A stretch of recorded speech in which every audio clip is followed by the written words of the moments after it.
Tem algum tipo de música assim que você ouve e você pensa assim, pô, isso é muito maneiro, que você se identifica? Tem essa expressão agora assim, você me representa, sei lá o que me representa. Não tem? Já viu alguém falando isso? Sei lá o que me representa. Agora tem esse conceito de representatividade. Sei lá o que representatividade.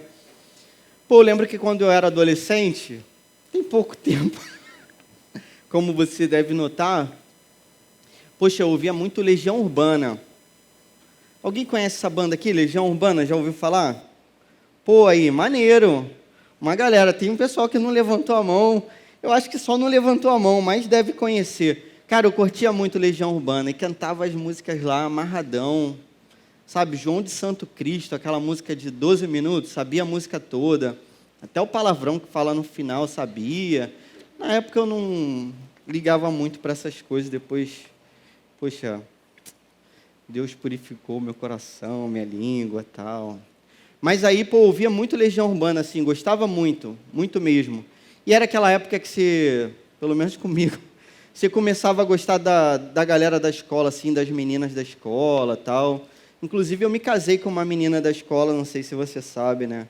Tive essa honra, sou casado com a menina que estudou comigo, que sentava do meu lado na escola, que se tornou minha amiga depois e hoje, né, é minha esposa. E eu tenho 2 filhos com ela e o nome dela está nessa aliança aqui. E aí eu ouço Legião Urbana e eu lembro desses momentos, né, que eu conheci a Raquel, tal, que a gente se conheceu no tempo de escola. Alguém está na escola aqui? Alguém terminou a escola esse ano? Terminou? Ou acha que terminou? Acha que terminou ali, ó. Tá achando que terminou, não é isso? Pô, maneiro. Cara, tem umas paradas assim que representam a gente, que tocam na gente, que a gente se identifica. Música é muito assim, né? A literatura é assim também. Tem algum filme assim que você já viu o filme que você pensa assim, pô, esse filme, cara, toca muito assim, uma história que eu gostaria de ter vivido, de repente, sei lá. Cara, a gente vai ler um texto nessa noite, que esse texto aqui é totalmente representativo. Então é assim, se você pudesse escolher um texto na Bíblia que te representa, se eu te fizesse essa pergunta, pô, qual texto da Bíblia te representa? Você aí que conhece a Bíblia, tem um texto aí que te representa? Então, o texto que a gente vai ler, cara, representa todas as histórias de todas as pessoas que um dia, perdidas pelo caminho, totalmente à margem de qualquer sentido, de qualquer propósito, totalmente à margem de qualquer tipo de amor, de qualquer tipo de misericórdia.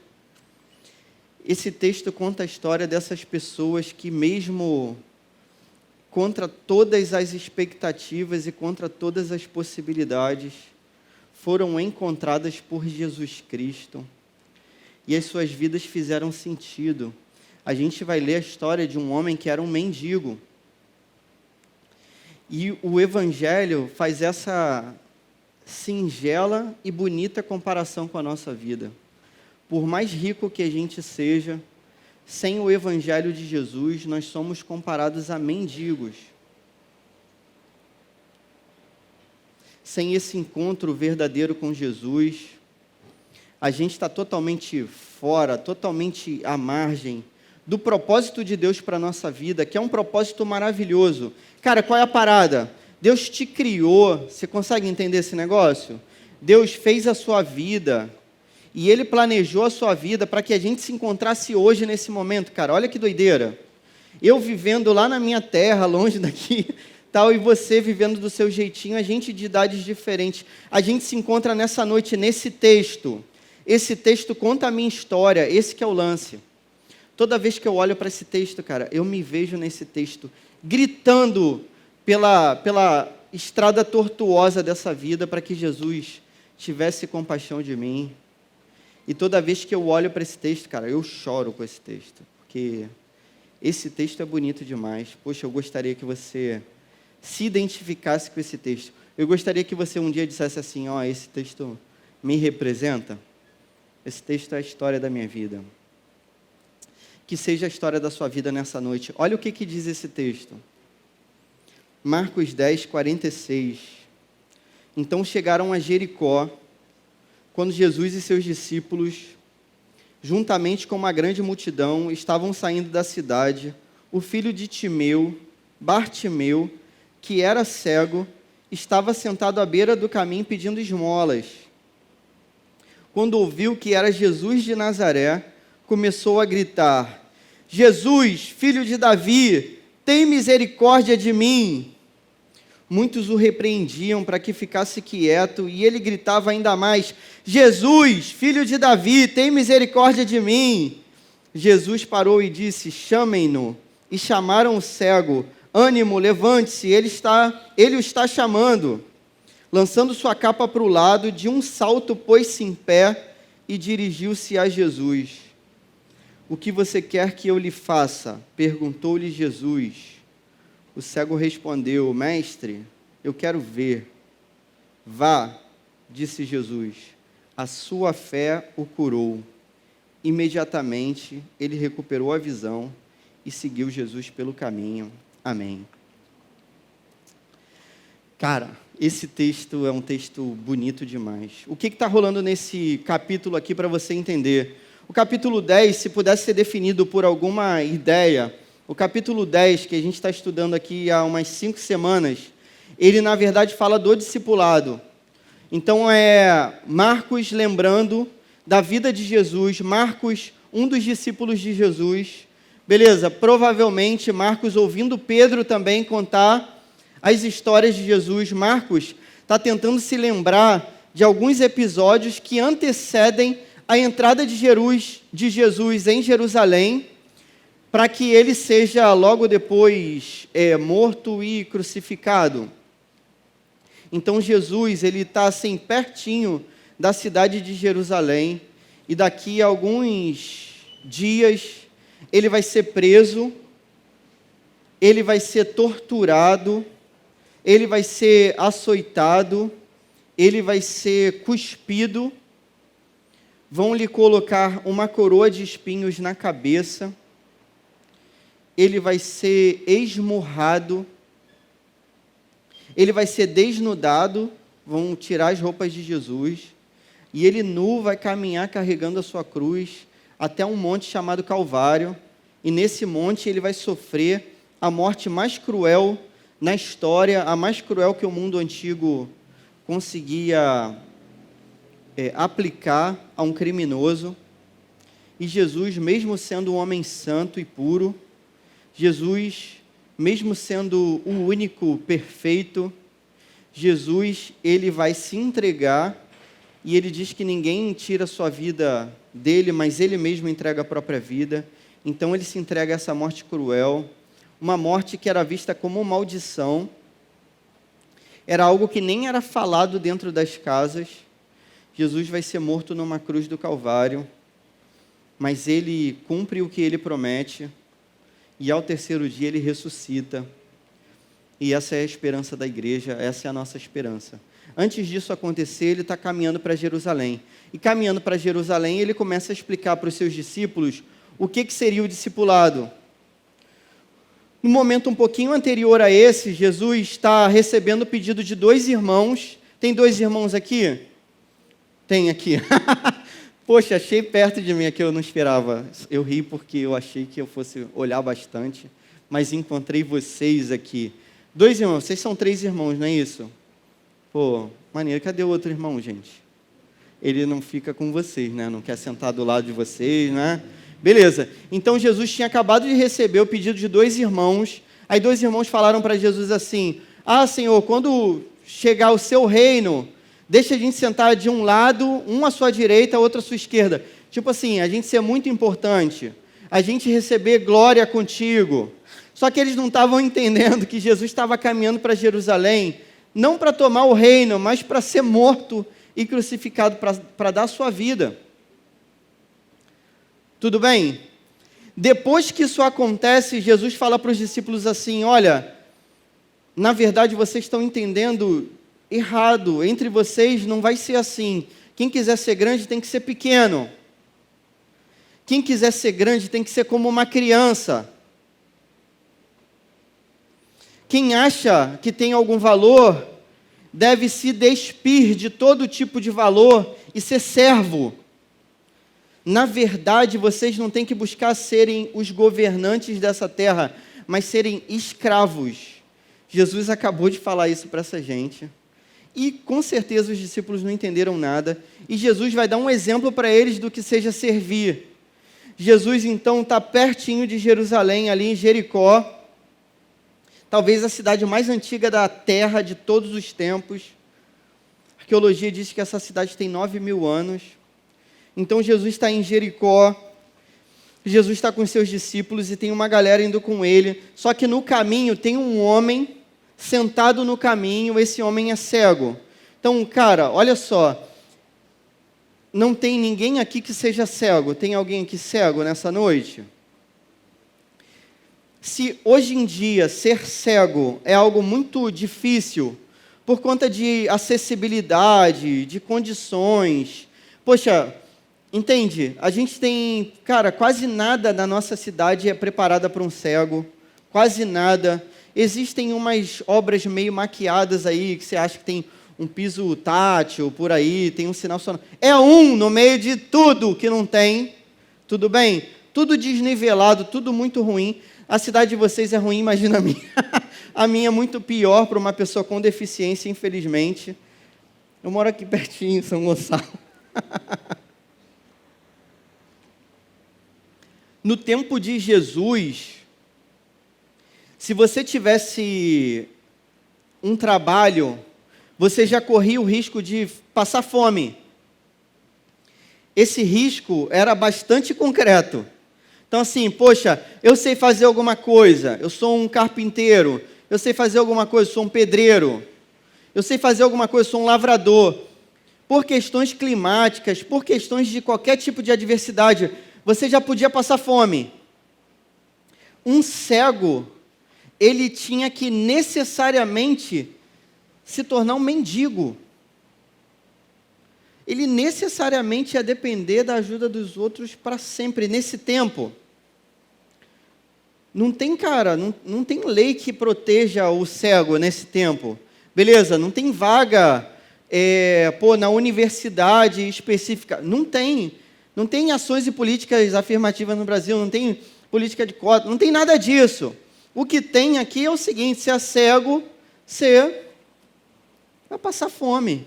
E aí você vai depender da ajuda dos outros para sempre. Então, a gente está diante de um cara que era totalmente desprezado pelas pessoas. Uma pessoa totalmente marginalizada, totalmente descartada. Alguém sem valor. O rei de toda a terra. O rei dos reis e senhor dos senhores. Jesus está caminhando para Jerusalém. Por que esse rei se importaria com o mendigo? E a Bíblia vai dizer que ele se importa, cara. A Bíblia vai dizer que ele se importa. Cara, quando eu estava vivendo a minha vida lá na minha adolescência, né, ouvindo Legião Urbana e tal, eu não sei porquê, cara, Jesus se importou comigo. Eu era alguém assim, totalmente ninguém, entende? Pô, totalmente sem valor, cara.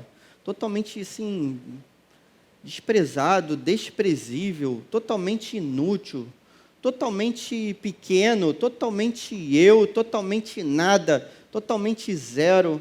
Jesus olhou para mim com misericórdia e Jesus me chamou de amigo, cara. A história que está sendo contada nessa noite é a história da nossa vida. Bartimeu, ele grita, Jesus, filho de Davi, tem misericórdia de mim. Bartimeu percebe pela fé que Jesus é uma pessoa diferente de todas as outras. Ele deve ter ouvido falar de Jesus de algum modo, e ele, quando ele usa a expressão filho de Davi, ele reconhece que Jesus não é uma pessoa qualquer. Ele reconhece que Jesus é o Messias. Ele reconhece que Jesus foi a pessoa sobre quem foram feitas centenas de profecias no Antigo Testamento, centenas e centenas de profecias desse livro aqui se cumprem na pessoa de Jesus. Ele reconhece isso pela fé e ele grita essas palavras pela fé para que Jesus o escute. O reino de Deus, meu amigo, é feito de pessoas que gritam. O reino de Deus é feito de pessoas desesperadas, porque são essas que encontram consolo em Jesus Cristo, esperança e paz. Se seu coração não grita por dentro, cara, se você não está desesperado, precisando de Jesus, você está fora do reino de Deus, cara. Você está fora do reino de Deus. O nosso coração tem que gritar por Ele, o nosso coração tem que querer. E esses gritos e essas vozes que falam ao nosso coração, que nos atormentam tantas vezes, só podem ser silenciadas pela palavra de Jesus Cristo, e nele a gente encontra paz. Com 15 anos eu gritava pelas ruas, sem que ninguém me escutasse. Ninguém sabia o que eu sofria com 15 anos. Todo o peso do mundo nas minhas costas, ninguém sabia o que eu vivia. Todo tipo de pesadelo, de tormento, de insônia, todo tipo de depressão, todo tipo de tormento. Mas o Senhor ouviu a minha voz, à beira da estrada de Jericó. As pessoas que estão à volta de Bartimeu dizem assim: cara, cala sua boca, fica quieto, deixa isso para lá. Muito provavelmente, se você começar a ouvir a voz de Jesus Cristo, os passos dele, e se você quiser acompanhá-lo, você vai ouvir essas vozes te falando também: aí maluco, isso aí é tudo mentira, isso aí que você está inventando na sua cabeça, cala sua boca, deixa isso para lá, esquece isso, mantenha a sua vida do jeitinho que ela é. Só que Bartimeu, ele resolveu, cara, continuar gritando e cada vez mais alto, e ele diz: filho de Davi, tem misericórdia de mim. Jesus para por um instante, Jesus manda chamar aquele homem. Percebe? A missão de Jesus era a mais nobre de todas. A missão de Jesus é descrita no Evangelho de Lucas como se ele tivesse totalmente compenetrado, olhando para Jerusalém e caminhando em direção a Jerusalém. Nada poderia impedi-lo, senão um ato de misericórdia, cara. Poxa, olha como é que esse texto é bonito, cara. Não sei se você entendeu o que eu falei. Tenta entender o que eu falei. Jesus, ele está prestes a cumprir a sua missão, quer entregar a sua vida na cruz, e nada o deteria, senão um grito por socorro, senão um ato de misericórdia. E é isso que ele faz, ele para. E ele manda chamar uma pessoa que era um mendigo. Esse mendigo joga fora a sua capa. Quem estuda esse texto vai dizer, cara, que a capa é a única coisa que o mendigo tem. É a única coisa que protege ele do frio. Quando ele joga a capa fora e se levanta, ele faz isso na certeza de que ele não seria mais mendigo depois que ele encontrasse Jesus, cara. Ele faz isso na certeza que Jesus o curaria, mesmo antes de ser curado. Ele abre mão de tudo que ele tem e ele se dirige a Jesus. O verso 51 é um dos versos mais bonitos da Bíblia. Jesus pergunta para ele: o que quer que eu lhe faça? Tem gente que acha graça desse verso, porque é realmente estranho, né? Jesus perguntar para um cego o que o cego gostaria que ele fizesse. Mas eu não vejo gracejo nessa parada, não. Eu vejo em outras coisas. Mas eu vejo aqui, cara, como que Jesus é bom e misericordioso. Como ele permite que a gente fale com ele e que a gente participe desse movimento do Espírito Santo de Deus. Entende? Jesus, cara, pergunta para um homem que não tem valor nenhum o que ele quer. E Jesus atribui para esse homem todo tipo de valor, cara. Porque ele é um seguidor de Jesus, um futuro seguidor. E a gente vai ver isso nesse texto. Então, Jesus percebe o valor daquele cara, que era um mendigo. Jesus pergunta para ele o que ele quer. E, obviamente, Bartimeu responde assim: mestre, eu quero ver. Mas olha só, cara, Bartimeu está diante de quem? Sendo perguntado o que ele quer, diante de Jesus. Uma das coisas que eu acho mais maravilhosas desse texto é que depois de ser curado, a primeira pessoa que Bartimeu vê é o próprio Cristo. Cara, não foi assim com a gente? Depois que Jesus entrou na nossa vida, depois que Ele tirou a cegueira do nosso coração, a primeira pessoa que a gente viu foi o nosso mestre, aquele que seria o nosso amigo para sempre.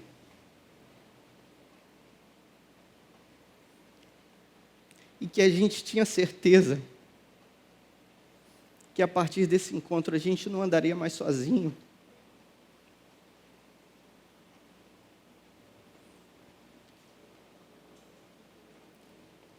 No verso 52, Jesus disse: "Vá", disse Jesus, "a sua fé o curou." A palavra curou tem um sentido físico e espiritual nesse texto. A palavra curou significa salvou. Esse homem foi curado e foi salvo no mesmo instante, assim como foi com a nossa vida. A gente foi curado e foi salvo na mesma hora e para sempre. E essa que é a beleza do Evangelho. O Evangelho garante para a gente que se a gente foi salvo para sempre. Porque o dia que a gente disse sim para sempre para Jesus. E a gente, mesmo não contando com a nossa própria força, a gente sabe que a gente vai resistir nesse caminho até o final. E o homem imediatamente recupera a visão e segue a Jesus. Amém. Esse é um dos textos mais bonitos da Bíblia. 3 lições aí para a gente aplicar à nossa vida. Jesus, cara, tem poder para curar física e espiritualmente a nossa vida. Você que tem sofrido por enfermidades, sejam elas físicas ou psicológicas, saiba, Jesus pode te curar. Hoje, Jesus tem poder para te curar. Hoje, Jesus responde orações imediatamente. Eu já fui surpreendido por isso, cara. Já orei por uma cura e vi essa cura acontecer imediatamente. Eu não esperava que aconteceria naquela mesma hora. Isso acontece hoje, entende? Como que você aplica isso à sua vida se você passa por algum tipo de dificuldade, algum tipo de enfermidade? E eu sei que no meio de vocês as questões psicológicas são muito mais frequentes do que quando eu era adolescente, por exemplo. Cara, Jesus pode te curar. Hoje ainda Jesus tem poder para te curar. Você pode pedir para que Ele te cure, esperando ser curado, com fé que você pode ser curado. Isso acontece ainda hoje, eu sou testemunha disso. Amém. Segunda lição que a gente aprende nesse texto é que a gente deve seguir o nosso mestre com toda a confiança, como Bartimeu fez. O caminho que Jesus tomaria aqui era um caminho muito difícil. É o caminho para Jerusalém, o caminho para a cruz. E Bartimeu segue a Jesus. Então, é isso que a gente faz. A gente está diante, cara, de tempos que resultarão em dias difíceis. Isso não é falso alarme, não é pessimismo da minha parte. Eu sou até um pouco pessimista, mas não é pessimismo da minha parte. Para quem é cristão de verdade, em breve viveremos dias difíceis, mas a gente deve seguir a Jesus com toda a confiança. E a gente tem que ter compaixão dos pequeninos como o nosso mestre tinha. Sabe, as pessoas que são desprezadas? Pô, com certeza tem alguém na sua escola que é uma pessoa desprezada por todo mundo. Com certeza na sua vizinhança, com certeza no seu condomínio, com certeza na sua faculdade, tem aquele que as pessoas viram o rosto, tem aquele que as pessoas dão as costas, tem aquele que as pessoas detestam e falam mal dessa pessoa na frente dos outros. Jesus não despreza essa pessoa. Você, como servo de Jesus, discípulo do Mestre, não deve desprezá-la. Querido, os esquecidos por esse mundo são lembrados por Jesus. Existem pessoas sofrendo hoje. Existem pessoas que se cortam hoje. Existem pessoas que desejam a morte hoje. E essas pessoas precisam ouvir uma palavra de conforto e de consolo. E essa palavra é o Evangelho de Jesus Cristo, a boa notícia. A boa notícia é que a gente não caminha mais sozinho. A boa notícia é que tem alguém do nosso lado, alguém que se importou com a gente, alguém que ouviu a nossa voz, alguém que nos curou para sempre. Alguém que carregou o nosso pecado na cruz do Calvário. Essa é a boa notícia, cara, do Evangelho. Essas pessoas precisam ouvir essa boa notícia do Evangelho de Jesus Cristo. É esse o convite que eu faço para você. Cara, se você tem sofrido a ponto de pensar que a sua vida não tem sentido, a ponto de pensar que você foi esquecido pelo caminho, cara, Jesus se lembrou de você, te trouxe essa noite para esse lugar, para falar o seu coração especificamente. Se você tem convivido com pessoas que são totalmente desprezadas por esse mundo tão perverso, tão violento, tão maligno, que você seja a misericórdia de Jesus na vida dessas pessoas. Que você seja a voz de Jesus na vida dessas pessoas. Que você seja o abraço de Jesus na vida dessas pessoas. Que você aprenda a chorar com essas pessoas e não desprezá-las. Que você aprenda a não rir da zombaria que fazem com essas pessoas. Pelo contrário, cara, que você cale aqueles zombadores com a autoridade que Jesus Cristo te deu. Que você se arrependa também de ter zombado dessas pessoas um dia na sua vida. Que o Evangelho transforme, cara, o nosso coração para sempre. Essa é a palavra para essa noite, amém? Vamos orar? Senhor, a gente te louva, porque nós nos vemos na vida desse homem, que foi reconhecido por um nome, e nós também, pelo nosso próprio nome, fomos chamados de filhos teus.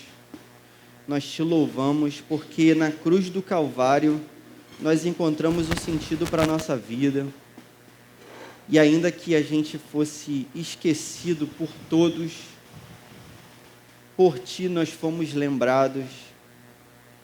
Isso é o maior presente que nós tivemos, Pai, nessa vida. Esse é o maior tesouro que nós temos, Pai.